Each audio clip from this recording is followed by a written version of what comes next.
সুপ্রিয় দর্শক, আসসালামু আলাইকুম। বাংলাদেশে একটি নতুন দল এসেছে যেটির নাম জাতীয় নাগরিক পার্টি। সেই দলটির নেতারা, অর্থাৎ যারা শেখ হাসিনার পতনের আন্দোলনের নেতৃত্ব দিয়েছেন, সেই নাহিদ ইসলাম, সার্জিস আলম, হাসনাত আবদুল্লাহ, নাসিরউদ্দিন পাটোয়ারি, আখতার হোসেন, তারা বলছেন যে বাংলাদেশে সংসদ নির্বাচনের পাশাপাশি গণপরিষদ নির্বাচনের দাবি তারা জানিয়ে আসছেন এবং এটি হতে পারে, এটি তারা এবং এর বাস্তবতার বিষয়ে বলে আসছেন। নাহিদ ইসলাম বিদেশি বার্তা সংস্থা রয়টার্সকে একটি সাক্ষাৎকারে তিনি বলেছেন এই দুটি জিনিস, মানে এই গণপরিষদ নির্বাচন এবং সংসদ নির্বাচন, এই দুটি জিনিস একসঙ্গে হতে পারে। এখন কথা হচ্ছে, গণপরিষদ নির্বাচন কেন এবং বাংলাদেশের মানুষ এই দুটি জিনিস একসঙ্গে চায় কিনা, এটি এখন বড় প্রশ্ন। যদিও বিএনপি আগে থেকেই ভেটো দিয়ে এসেছে, কিন্তু বাংলাদেশের মানুষও যে গণপরিষদ নির্বাচন এবং জাতীয় সংসদ নির্বাচন একসঙ্গে চায় না এবং আপাতত গণপরিষদ নির্বাচনের কথা যে বাংলাদেশের মানুষ ভাবছে না, সেটা একেবারে স্পষ্ট। অন্তত একটি জরিপ থেকে এটি স্পষ্ট হয়েছে।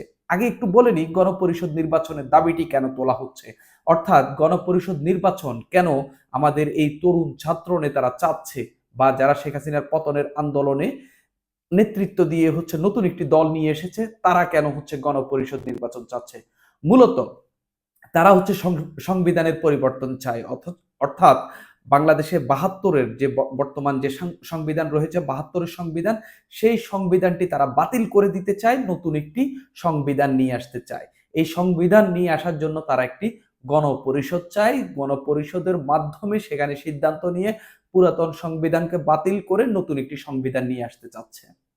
এখন প্রশ্ন হচ্ছে, বাংলাদেশের মানুষ কি এই গণপরিষদ নির্বাচন চায় কিনা, অর্থাৎ যার জন্য, যেটির জন্য, যে সংবিধান বাতিলের জন্য এই গণপরিষদ নির্বাচন, বাংলাদেশের মানুষ কি সেই সংবিধানের বাতিল চায় কিনা। যখন আপনি গণপরিষদ নির্বাচন চাইবেন, মানতে হবে যে আপনি সংবিধানেরও পরিবর্তন চান।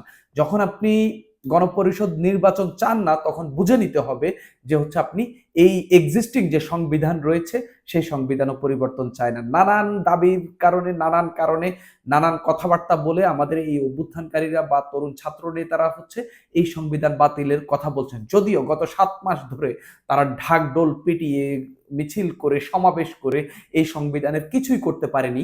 আগামীতে পারবে কিনা, কিংবা বাংলাদেশের মানুষ তাদেরকে করতে দেবে কিনা, রাজনৈতিক দলগুলো তাদেরকে সংবিধান পরিবর্তন করতে দেবে কিনা, সেটি এখন একটি বড় প্রশ্ন। সবচেয়ে বড় কথা হচ্ছে, এটি নিয়ে একটি জরিপ চালিয়েছে, যেখানে জনমত পাওয়া যায়, যে জরিপের মধ্যে সেখানেই উঠে এসেছে আসলে মানুষ কি চায়। তরুণ ও ছাত্রদের নতুন রাজনৈতিক দল, আমি পাশাপাশি বিএনপির মনোভাবও একটু বলবো। আপনারা একটু পুরো ভিডিওটা শুনলেই আপনারা বুঝতে পারবেন আসলে মানুষ কি চাচ্ছে। সাংবাদিক মাসুদ কামাল কথা, তার চ্যানেল কথাতেই, ইউটিউব চ্যানেল কথাতেই তিনি এই জরিপটি চালিয়েছেন। সেখানে তিনি প্রশ্নটি করেছেন, তরুণ ও ছাত্রদের নতুন রাজনৈতিক দল জাতীয় নাগরিক পার্টির দাবি হচ্ছে গণপরিষদ ও সংসদ নির্বাচন একই সঙ্গে হোক। তাদের এমন দাবিকে আপনারা কতটুকু গ্রহণযোগ্য বলে আপনাদের কাছে মনে হয়। সেখানে প্রথম অপশনটি ছিল গ্রহণযোগ্য বলে মনে হয়, অর্থাৎ গণপরিষদ নির্বাচন এবং সংসদ নির্বাচন একসঙ্গে হোক, এটা এবং গ্রহণযোগ্য বলে মনে হয়, এটা প্রথম অপশন। এটা মনে করেন 24% মানুষ। তারপরে গ্রহণযোগ্য বলে মনে হয় না 72% মানুষ। অর্থাৎ এই দুটি জিনিস একসঙ্গে চলতে পারে না, অর্থাৎ তারা এখন গণপরিষদ নির্বাচন চাচ্ছে না, মন্তব্য করতে চায় না 4% মানুষ। এখন পর্যন্ত ভোট পড়েছে দুদিনে 40,000-এর বেশি ভোট। এর মধ্যে 40,000 ভোটের 72% শিক্ষার্থীদের এই মতের, এই চাওয়ার বিপক্ষে রায় দিয়েছেন। অনেকেই অনেক কথা বলবেন যে মাসুদ কামালকে আওয়ামী লীগের লোকেরা ফলো করেন, কিন্তু মাসুদ কামালকে আপনি শুধুমাত্র আওয়ামী লীগের পক্ষের লোক হিসেবে বিবেচনা করতে পারবেন না। যখন শেখ হাসিনার সরকার ছিল, তখনও তিনি একাধারে এই বাংলাদেশে বসে যে গুটি কয়েক, একজন দুজন মানুষ কথা বলেছেন, তার মধ্যে অন্যতম একজন এই মাসুদ কামাল, যিনি শেখ হাসিনার রেজিমের চোখে চোখে চোখ রেখে তিনি তাদের বিরুদ্ধে কথা বলে গেছেন, তাদের কর্মকাণ্ডের সমালোচনা করে গেছেন। তিনি সেই মাসুদ কামাল। সেই মাসুদ কামালের পক্ষে জামাতের লোক রয়েছে, বিএনপির লোক রয়েছে, যারা যারা তার চ্যানেল সাবস্ক্রাইব করেছেন, আওয়ামী লীগের লোক রয়েছে, নানান রাজনৈতিক দলের লোকজন রয়েছেন। এখানে এখানে কিছু কমেন্ট পড়েছে যে আসলে খুবই ইন্টারেস্টিং। একজন কমেন্ট করেছেন, ছাত্রদের কাছে সাধারণ মানুষের যে স্বপ্ন ছিল এখন দুঃস্বপ্ন হয়েছে, সাধারণ মানুষের ঘুম নেই। তিনি বলছেন, মানে তিনি নিরাপত্তার কথা বলছেন, যে ছাত্রদের কাছে আসলে মানুষ যে আশাটি করেছিল বা ছাত্রদের চোখ দিয়ে মানুষ যে স্বপ্নটি দেখেছিল সেটি এখন মানুষের সেই স্বপ্নটি এখন দুঃস্বপ্নে রূপান্তরিত হয়েছে। সাধারণ মানুষের চোখে ঘুম নেই। তাদের নিজেদের গ্রহণযোগ্যতা জনগণের কাছে কতটুকু তা তারা অনলাইন অফলাইনে জরিপ করুক। নির্বাচন কোনো ছেলে খেলা নয়, অনেক আয়োজন, ব্যয়বহুল ও নিয়মের ব্যাপার। দেশে এই মুহূর্তে প্রয়োজন শুধুমাত্র জাতীয় নির্বাচন।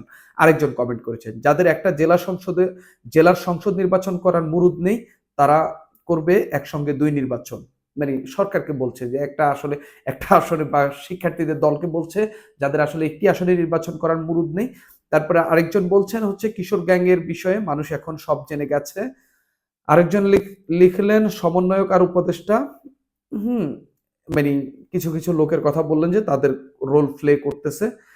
আমি মনে করি এই ম্যান্ডেট নিয়ে এনসিপির নির্বাচন ম্যানিফেস্টো দেওয়া উচিত যে তারা নির্বাচিত হলে 50% এর বেশি ভোট পেলে সংসদ গঠন না করে ফের গণপরিষদ নির্বাচন দেবেন। দেখা যাক কত শতাংশ মানুষ তাদের দাবির সঙ্গে রয়েছে। মানে তিনি আসলে একটা ইন্টারেস্টিং পয়েন্ট তুলেছেন যে ছাত্ররা যেহেতু গণপরিষদের নির্বাচনের দাবি করেছে, তিনি বলছে যে আমি মনে করি এই ম্যান্ডেট, মানে এই গণপরিষদ নির্বাচনের ম্যান্ডেট নিয়ে এনসিপি ম্যানিফেস্টো দেওয়া উচিত। তারা নির্বাচিত হলে 50% বেশি ভোট পেলে সংসদ গঠন না করে গণপরিষদ নির্বাচন করুন। খুব ইন্টারেস্টিং জিনিস যে হচ্ছে ছাত্ররা যদি 50% মানে নির্ধারিত আসন পেয়ে যদি তারা জয় লাভ করে, তারা সংসদ গঠন না করে তারা হচ্ছে গণপরিষদ নির্বাচন দিতে পারে।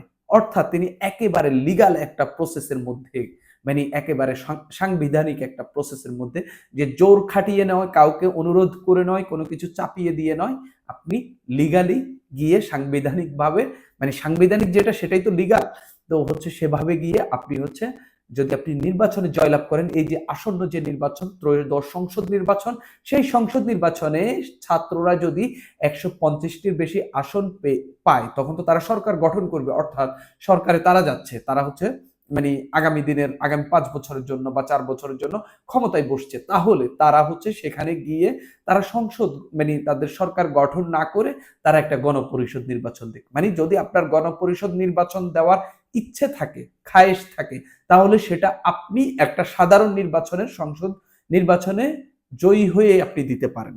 তিনি সেটি বলছেন। আমাদের জনগণের কাছে গ্রহণযোগ্যতা একটাই, আগে সংসদ নির্বাচন, রাজনৈতিক দল করা সহজ, কিন্তু ইউনিয়ন পরিষদের মেম্বার হওয়াও কঠিন। বাকি কথা বললাম না।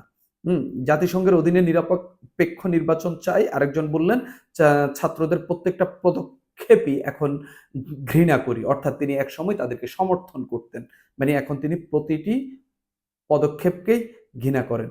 জাতিকে আরো পথভ্রষ্ট করার নিউ মেটিকুলাস ডিজাইন। মাসুদ ভাইয়ের একজন প্রশংসা করলেন, সেটা পড়লাম না, কারণ মাসুদ ভাই প্রতিদিনই এরকম প্রশংসা হাজার খানেক বা লাখ খানেক পেয়ে থাকেন। 2টা নির্বাচন একসঙ্গে পরিচালনা করার সক্ষমতা প্রশাসন নির্বাচন কমিশনার আছে কিনা সেটি আগে দেখতে হবে। আমাদের উপদেষ্টা নাহিদ ইসলাম দু একদিন আগে বা 2-3 দিন আগে একটি সাক্ষাৎকারে বিদেশি একটি গণমাধ্যমকে বলেছিলেন যে হচ্ছে বাংলাদেশে আসলে এই এই সালে হচ্ছে নির্বাচন করা কোনো সক্ষমতা প্রশাসনের নেই। তবে যদি তারা হচ্ছে রাজনৈতিক দলগুলো ঐকমত্যে পৌঁছাইতে পারে, তাহলে হয়তো নির্বাচন করা যেতে পারে। যেই সরকারের একটি সংসদ নির্বাচন করার মুরুদ নাই বা হচ্ছে সক্ষমতা নেই, এই সংসদ নির্বাচনের জন্য এখনো আইন শৃঙ্খলা রক্ষাকারী বাহিনীকে সেই পরিমাণে রেডি করতে পারেনি, সেই সরকার নাকি হচ্ছে 2টো নির্বাচন করবে। এটা তো গেল মানুষের কথা। এখন রাজনৈতিকভাবে একটু দেখেন যে আসলে তাদের গণপরিষদ নির্বাচনের মানে কতটা গ্রহণযোগ্যতা রাজনৈতিক দলগুলোর কাছে রয়েছে। এখন ছাত্ররা বলবে আমরা যাই বলি সেটাই তো হচ্ছে মানুষ, মানে বিএনপি বা অন্যান্য রাজনৈতিক দল তো গ্রহণ করে না। তো গণপরিষদ নির্বাচন এর যখন হচ্ছে নাহিদ ইসলাম বললেন যে হচ্ছে তিনি রয়টার্সকে একটি সাক্ষাৎকারে তিনি বললেন গণপরিষদ নির্বাচন ও জাতীয় সংসদ নির্বাচন একসঙ্গে হতে পারে। তিনি মনে করেন গণপরিষদের নির্বাচনের মাধ্যমে একটি নতুন সংবিধান প্রকৃত গণতান্ত্রিক প্রক্রিয়ায় উত্তরণের সহায়তা করবে, তিনি এটি বললেন। তো এটার প্রতিক্রিয়া দিলেন হচ্ছে বিএনপি স্থায়ী কমিটির সদস্য হচ্ছে এই সালাউদ্দিন আহমেদ। তো সালাউদ্দিন আহমেদ বললেন যে হচ্ছে আমার পরিষ্কার কথা, মানে আমাদের পরিষ্কার কথা, এখানে একসঙ্গে মানে এখানে একসঙ্গে গণপরিষদ নির্বাচন এবং সংসদ নির্বাচনের বিষয়ে জাতীয় ঐক্য এই বিষয়ে হয়তো হবে না। মানে তিনি বিএনপির পক্ষ থেকে তিনি জানাচ্ছেন গণপরিষদ নির্বাচন ও সংসদ নির্বাচনের ক্ষেত্রে কোনো জাতীয় ঐক্য তৈরি হবে না, অর্থাৎ বিএনপি এর সঙ্গে থাকবে না। এটি একটি মেজর পলিটিক্যাল পার্টির সদস্য হিসাবে আমি আমাদের আপনাদের সামনে তুলে ধরতে পারি। মানে তিনি এটি বিএনপির সিদ্ধান্ত, মোটামুটি বিএনপির সিদ্ধান্ত হিসাবেই জানাচ্ছেন জাতীয় সংসদ নির্বাচনই হবে সবচেয়ে জরুরি এবং আমাদের অগ্রাধিকার। তিনি একেবারে স্পষ্ট করে তিনি এটি বললেন। সালাউদ্দিন আরো বললেন, গতকাল দেখলাম রাজনীতিতে আসা নতুন বন্ধুরা একটা নতুন প্রস্তাব করেছেন, কিন্তু রাজনীতির একটা অভিধান আছে যেটাকে আমরা পলিটিক্যাল গ্রামার বা ডিকশনারি বলি, সেখানে ওই রকম কোনো শব্দাবলী নেই যেমন একই সঙ্গে গণপরিষদ এবং সংসদ নির্বাচন হতে পারে, যদি জাতীয় ঐকমত্য হয়, এরকম কথা রয়টার্সকে বলা হয়েছে। সালাউদ্দিন আহমেদ আরো বললেন, গণপরিষদ হচ্ছে শুধু রাষ্ট্রের সংবিধান প্রণয়নের জন্য একটি ফোরাম, সেই ক্ষেত্রে যে কোনো জাতীয় সংসদের এখতিয়ারই হচ্ছে A to Z সংবিধান সংশোধন করার এখতিয়ার। সেখানে আমরা শুনলাম সংবিধানের ব্যাপক সংশোধনী, এখানে এটাকে আমরা নতুন সংবিধান বলতে পারি। এটাকে যদি আপনাদের মন চায় নতুন সংবিধান বলতে পারেন, আমাদের কোনো অসুবিধা নেই। আমরা মনে করি রাজনৈতিক ডিকশনারি বহির্ভূত শব্দাবলী অসংলগ্ন প্রয়োগের মাধ্যমে যেন ধূম্রজাল সৃষ্টি না করি। অর্থাৎ স্পষ্ট বার্তা দিলেন বিএনপির এই যে স্থায়ী কমিটির সদস্য, তিনি বললেন যে হচ্ছে এই বিষয়ে বিএনপির দিক থেকে কোনো জাতীয় ঐকমত্য হবে না। নাহিদ ইসলাম তার কথা বলেছিলেন যখন, তিনি তখন বলেছিলেন যদি জাতীয় ঐকমত্য তৈরি হয় তাহলে গণপরিষদ এবং সংসদ নির্বাচন একসঙ্গে হতে পারে।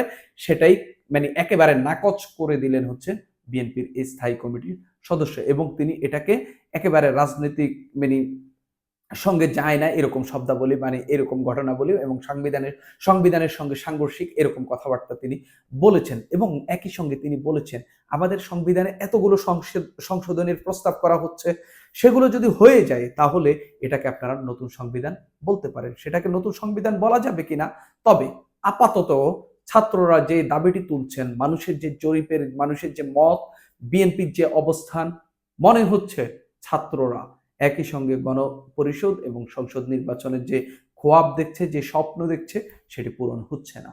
সুপ্রিয় দর্শক, আজ এই পর্যন্তই।